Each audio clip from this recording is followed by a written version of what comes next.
पीछे वानखेड़े स्टेडियम है मेरे, और कल बीसीसीआई हेडक्वार्टर्स में मीटिंग होनी है अजीत अगरकर और 5 आपके main selectors along with Gautam गंभीर जो इंडियन टीम के कोच हैं। मीटिंग अगले 5-6 साल के लिए सबसे बड़ी हो सकती है, क्योंकि तय होगा कौन होगा भारत का अगला कप्तान। लेकिन इसके लिए कई सारी चीज़ें जो है वो मद्देनज़र रखनी पड़ेगी। कौन हो सकता है कंटेंशन में, कौन सी टीम इंग्लैंड खेलने जाएगी, ये सारी चीज़ें। Bye the way Mumbai Indians playoffs में भी पहुंच चुकी है, तो ये मुंबई का मैदान अगले आने वाले 2-3 महीनों में सुर्खियों में ज़्यादा रहेंगे। लेकिन बातें अब इस पर टिकी हुई है, नज़र इस पर ज़्यादा टिकी हुई है कि कल इस मैदान से कौन सी खबर आती है, कौन सा खिलाड़ी होगा भारतीय टीम का अगला कप्तान, भारतीय टेस्ट टीम का अगला कप्तान। कौन सी टीम होगी जो भारत को टेस्ट फॉर्मेट में अगले 5-6 सालों के लिए लीड करेगी। मेरे साथ सागर भी है। सागर, सबसे पहले तो कल यहाँ पर मीटिंग होनी है, नए कप्तानों की लिस्ट आ रही है। शुभमन गिल, जिसमें बताया जा रहा है कि सबसे बड़े कंटेंडर है, सबसे बड़े दावेदार है। जसप्रीत बुमराह भी हो सकता है। कल की मीटिंग शायद अगले 5-6-7 सालों 10 सालों के लिए सबसे बड़ी होने वाली है। जी, मेरे हिसाब से जो कप्तानी है तो कप्तानी का बोझ काफ़ी बड़ा होता है, तो शुभमन गिल तो डेफिनेटली है, लेकिन मैं चाहूँगा कि बस किसी एक इंसान पे दबाव ना डाला जाए। थोड़े से 2-3 कंटेंडर, जैसा कि आपने कहा जसप्रीत बुमराह, बट क्योंकि उनके इंजरी इश्यूज रहते हैं तो काफ़ी, मैं ये नहीं कहूँगा कि चांसेस नहीं है, डेफिनेटली चांसेस है, बट जो उनका परसेंटेज है चांस का वो कम है। केएल राहुल एक बहुत बड़े अच्छे कंटेंडर हो सकते हैं कप्तानी के, क्योंकि उनके पास, उन्होंने साउथ अफ्रीका में हमने जैसे देखा उन्होंने कप्तानी की भी थी। लेकिन श्रेयस अय्यर की बात यह है कि टीम में जगह होगी नहीं होगी, इसके लिए भी सवाल ज़्यादा है। क्योंकि चलो बाय द वे उन्होंने रन तो बना लिए थे ओडीआई और टेस्ट, ओडीआई और T20 के लिए फॉर्मेट में, लेकिन टेस्ट फॉर्मेट में शायद अब भी दिक्कत है श्रेयस अय्यर के लिए। नाम शुभमन गिल का बताया जा रहा है जो कंफर्म हो रहा है, जो खबरें निकल कर आ रही है according to the sources. By the way इसके पहले भी 1-2 मीटिंग्स फॉर्मल तरीके पर की गई, इसी मैदान में की गई। वो जो खबर आई है सोर्सेज के हवाले से वो यही है कि शुभमन गिल आपके आने वाले अगले कप्तान रहेंगे। शुभमन ने जीटी को भी प्लेऑफ्स में पहुंचा दिया है। शुभमन गिल शायद अगले आने वाले, जिसे हम प्रिंस कहते हैं, वो भी है। क्या शुभमन गिल के लिए इतना आसान होगा जितना आसान अब ये बनाया जा रहा है? देखिए, कप्तानी एक ऐसा बोझ है जो शादी के लड्डू जैसा है, खाए तो भी अच्छा, ना मिले तो भी अच्छा। क्या बात है। तो दिक्कत बस उन्हें इतनी ही जाएगी कि अभी तक उनके पास टेस्ट कैप्टनसी का एक्सपीरियंस नहीं है। जैसा हमने देखा जीटी को तो ऑफकोर्स वो प्लेऑफ्स में ले गए, लेकिन T20 फॉर्मेट और टेस्ट फॉर्मेट में काफ़ी अंतर होता है। T20 फॉर्मेट जो है वो 3 घंटे में ख़त्म हो जाता है और यहाँ पे 3 घंटे में एक सेशन ख़त्म होता है। तो जिस हिसाब से ओवरऑल कप्तानी रहेगी, अगर शुभमन गिल चुने गए तो काफ़ी बड़ा चैलेंज होगा उनके लिए, इतना आसान नहीं है। और ये बड़ी बात भी होगी कि इंग्लैंड जैसे कंडीशंस में जाता है, सबसे पहला असाइनमेंट ये नहीं है कि इंडियन आपका कोई असाइनमेंट है, पहला असाइनमेंट इंग्लैंड होगा, जो नेचुरल तौर पर सबसे ज़्यादा टफ होता है। क्योंकि कंडीशंस के हवाले से आप देख लो, वहाँ जाकर एक्लेमेटाइजेशन के हवाले से देख लो, ये ज़्यादा बड़ा टफर चैलेंज जो है वो शायद शुभमन गिल को लेकर होगा। लेकिन इसमें सबसे बड़ी बात, क्योंकि इसी मैदान में जिनका स्टैंड भी बनाया गया, रोहित शर्मा जी, वो उन्होंने रिटायरमेंट ले ली, फॉर्मर कैप्टन इंडिया के, एक्स कैप्टन इंडिया के। उसके बाद बड़ी खबर है कि विराट कोहली ने भी जो रिटायरमेंट लिया था। अब सवाल ये है इन दोनों की जगह पे कौन आएगा। अब ये है कि शायद रोहित शर्मा, विराट कोहली दोनों की जगह भरपाई करने तो बहुत ज़्यादा मुश्किल है।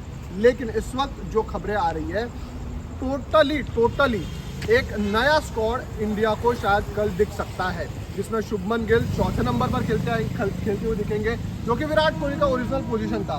3 नंबर पर आपको केएल राहुल खेलते हुए नजर आए, और ओपन शायद साई सुदर्शन आपको यशस्वी जायसवाल के साथ नजर आ सकते हैं। ये टॉप 4 के ऊपर क्या रहा है? तो जी, शुभमन गिल के ऊपर बहुत बड़ा दबाव है। एक तो कप्तानी सौंपी जा सकती है, और दूसरा 4 नंबर पर विराट कोहली के, जिसे हम कहते हैं फिल इन द शूज़, तो विराट कोहली के शूज़ भरना इतना आसान नहीं होगा, काफ़ी चैलेंजिंग होगा। जैसे कि आपने कहा, इंडिया में अगर मैचेस होते थे तो it would have been slightly better for him, but England की कंडीशंस और भारत की कंडीशंस में काफ़ी बिल्कुल होगा। और जैसा कि हम देख रहे हैं, साई सुदर्शन आपने नाम लिया, कितनी अच्छी फॉर्म चल रही है। अभी पिछले मैच में उन्होंने 20-21 मारे, लेकिन उससे पहले मैच में उन्होंने शतक मारा था, और कंसिस्टेंट परफॉर्मर है। बिल्कुल। और ऐसा नहीं कि इसी साल का, 2023 से हम देख रहे थे, तो प्रेशर तो उन पर भी रहेगा, बट डेफिनेटली जिस हिसाब से IPL का उन्हें मोमेंटम मिला है, तो उनके लिए शायद मे भी और, आसान हो और जाए। और एक ये चीज़ भी होगी कि गुजरात टाइटंस के लिए खेलते हुए शायद Shubman Gill as a captain को साई सुदर्शन एज ए खिलाड़ी वो भी अच्छे तरीके से पता होगा। जी जी जी डेफिनेटली, क्योंकि देखिए दोनों साथ में ओपनिंग कर रहे हैं और एक दूसरे को भली बात जानते हैं, कोऑर्डिनेशन हम देख रहे हैं जिस हिसाब से चल रहा है, तो डेफिनेटली एक बहुत अच्छी घड़ी है इंडिया के लिए और साई सुदर्शन के लिए भी अपने आप को प्रूव करने के लिए। नंबर 4 और कप्तानी, ये सबसे बड़ी चीज़ है क्योंकि ओपन तो चलो ठीक है साई सुदर्शन आ जाएंगे, लेकिन कप्तानी सबसे बड़ा प्रेशर होगा। जो रोहित शर्मा की जगह पे कौन आएगा ये सवाल बड़ा है। और फिर चौथा नंबर जो विराट कोहली, विराट द किंग कोहली, जिन्होंने पिछले 10 साल से उस जगह को कॉन्कर करके वो रखा हुआ था। लेकिन आगे बढ़ते हुए तेज़ गेंदबाजी थोड़ा सा ज़्यादा सवाल के कटघरे में रहेगा क्योंकि मोहम्मद सिराज, मोहम्मद शमी की आज सुबह खबर आई कि शायद मोहम्मद शमी को भी अब कन्वे कर दिया जाएगा कि अब उनको भी जो है वो हम कंटेंशन में नहीं रख रहे हैं। तो मोहम्मद शमी कितना बड़ा डेंट हो सकता है? मोहम्मद शमी का देखिए ऐसा है कि काफ़ी एक्सपीरियंस बॉलर है, लेकिन हम जिस हिसाब से देख रहे हैं कि एज एक डेफिनेटली एक फैक्टर होता है, बट और उनकी फिटनेस भी बाय द वे इतने ज़्यादा कोई, और देखो बड़ी बात यह है ना कि उनके पैर का है, जी, टो का जी, है, और जी, जी। फास्ट बॉलर के लिए तो यही सबसे बड़ी बात है। जसप्रीत बुमराह बस मैं एक गेंदबाज देख रहा हूँ इस सीरीज़ में जो कि मुझे लग रहा है कि बहुत बेहतरीन करने वाले हैं। उसके अलावा गेंदबाजी में जी सिराज है, शमी है, लेकिन मुझे लगता है इंग्लैंड में जो चीज़ हमें सपोर्ट करेगी, स्पिनर्स का काफ़ी अच्छा योगदान रह सकता है। स्पिनर्स भले ही भारत के पास अच्छे हैं, लेकिन मैं चाहता हूँ कि एक कुलदीप यादव और शायद वॉशिंगटन सुंदर भी हो सकता, दोनों में से कोई एक होगा जो 11 में शायद खेलेगा। हाँ, दोनों में से तो कोई एक खेलेगा जरूर। मैं चाहता हूँ कि कुलदीप को और मौके मिले क्योंकि टाइम ऑन टाइम कुलदीप ने अपने आप को क्या प्रूव किया है, अच्छी गेंदबाजी की, अच्छे वेरिएशंस लाए, और जिस हिसाब से कुलदीप का करियर चला है तो मुझे ऐसा लगता है कि कुलदीप को एक चांस तो देना डेफिनेटली बनता है। और पूरे अगर हम लोग देखें लाइनअप में, ये भले ही नई टीम इंडिया होगी, स्ट्रॉन्ग टीम इंडिया होगी, लेकिन ये शायद उन खिलाड़ियों में ये मापता है कि वो बड़े स्टेज पर जाकर बड़ी टीम को हरा सकते हैं, और ये शायद इंडियन टीम की ताकत भी है। इस वक्त हम लोग खड़े हैं वानखेड़े स्टेडियम के बाहर, जो BCCI का हेडक्वार्टर भी है। कल यहाँ पर मीटिंग होनी है और यहीं से प्रेस कॉन्फ्रेंस भी होनी है। तो ये बात है कि इस वक्त जो खबरें निकल कर आ रही है, अगर लाइनअप मैं बता दूं एक एक करके सागर जी फटाफट, अगर मैं लाइनअप बता दूं तो कल आपको शायद ये जो मैं बता रहा हूँ 15-16 की ये टीम दिख सकती है। आपके ओपन करेंगे पहले 11 के हिसाब से और फिर 1, 2, 3, 4, जी, ठीक है। 11 में आपको सबसे पहले मुझे लगता है साई सुदर्शन के साथ जायसवाल ओपन करते हुए नजर आएंगे। उसके बाद KL राहुल नंबर 3 पर, नंबर 4 पर शुभमन गिल, 5 नंबर पर आपका कोई एक विकेट कीपर रहेगा जो मोस्ट प्रोबेबली होना चाहिए ऋषभ पंत, और दूसरे विकेट कीपर आपके रहेंगे ध्रुव जुरेल।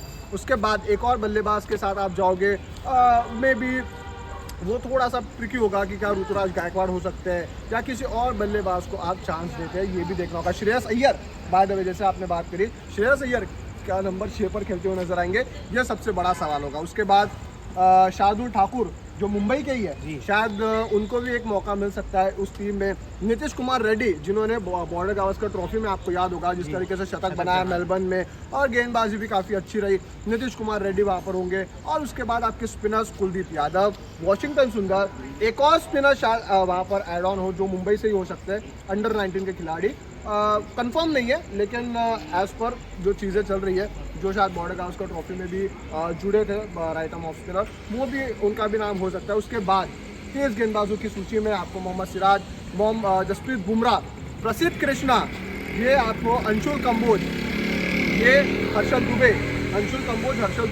ये आपको जो है वो कल आपको स्क्वाड में नज़र आ सकते हैं। तो ये फिलहाल खबर है कि कल मुंबई के वानखेड़े स्टेडियम में मीटिंग होगी BCCI की और सारे सिलेक्टर्स यहाँ पर मौजूद रहेंगे।